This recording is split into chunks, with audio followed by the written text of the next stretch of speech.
It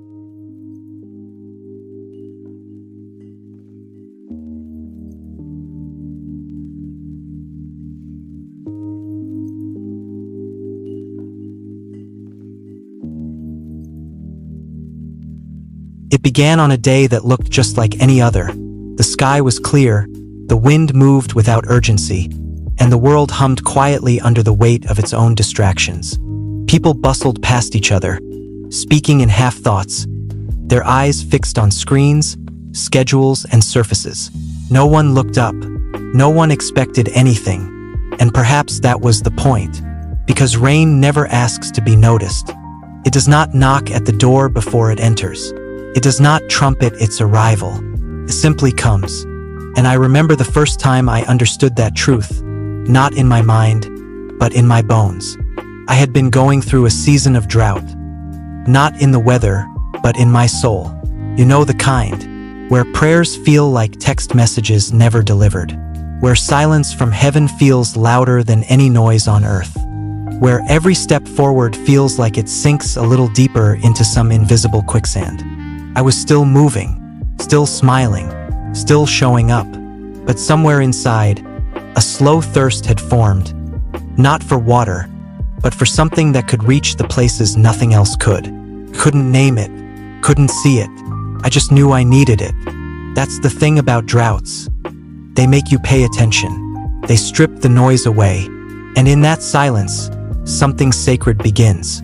I remember sitting on my porch that day, watching the wind dance through the trees with a kind of nervous energy. The sky still looked blue, calm, but I could feel a shift. It was in the air, not something you could point to, but something undeniable.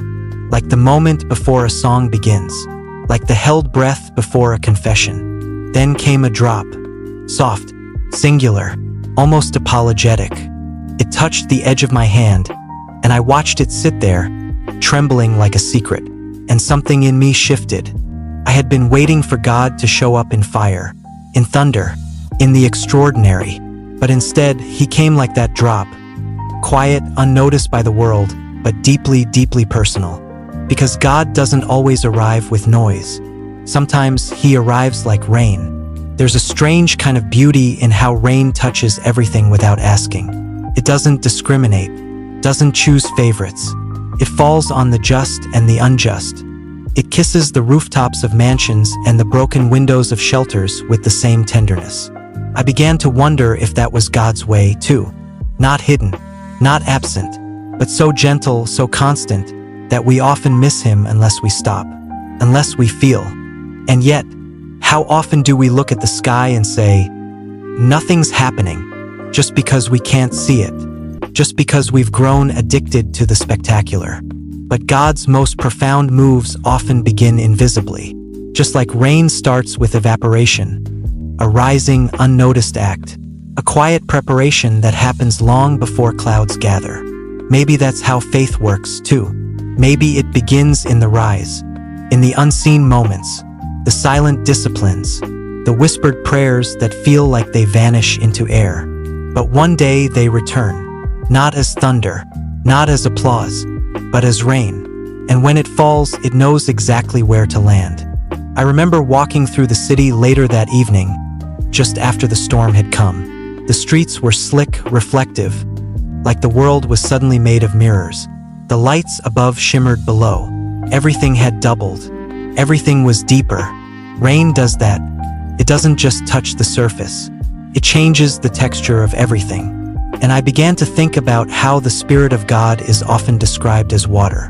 Living water, not stagnant, not confined, not bottled up for performance, but moving, flowing, pouring into places we thought were too dry to ever live again.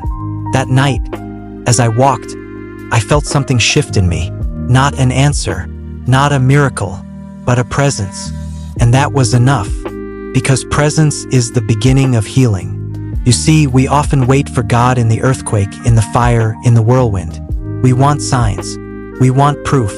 We want the clouds to part and the voice to boom. But Scripture tells a different story. When Elijah stood at the mouth of the cave, desperate to hear from God, he witnessed wind, earthquake, and fire.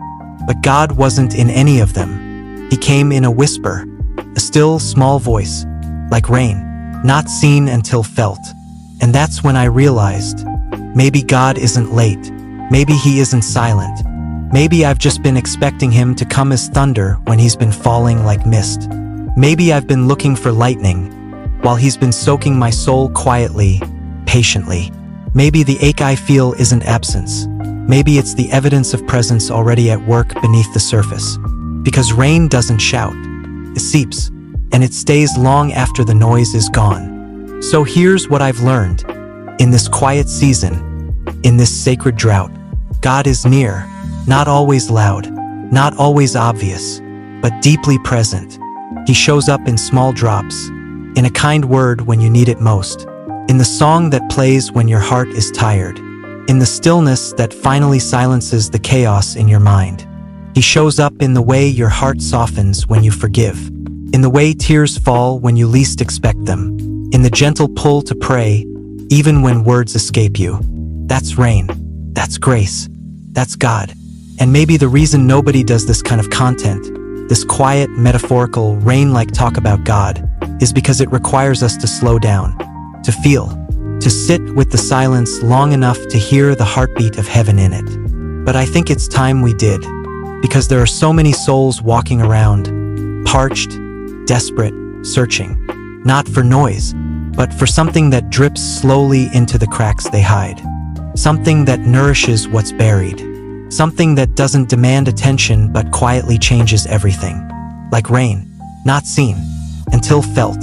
So maybe tonight, if you can't sleep, or if your chest feels heavy for no reason you can name, or if the silence has grown too loud to bear, step outside, look up, close your eyes, and listen, not for thunder, but for the drop, that single sacred drop, that tells you you are not alone, not forgotten, not abandoned. The rain is coming, and he never misses his timing.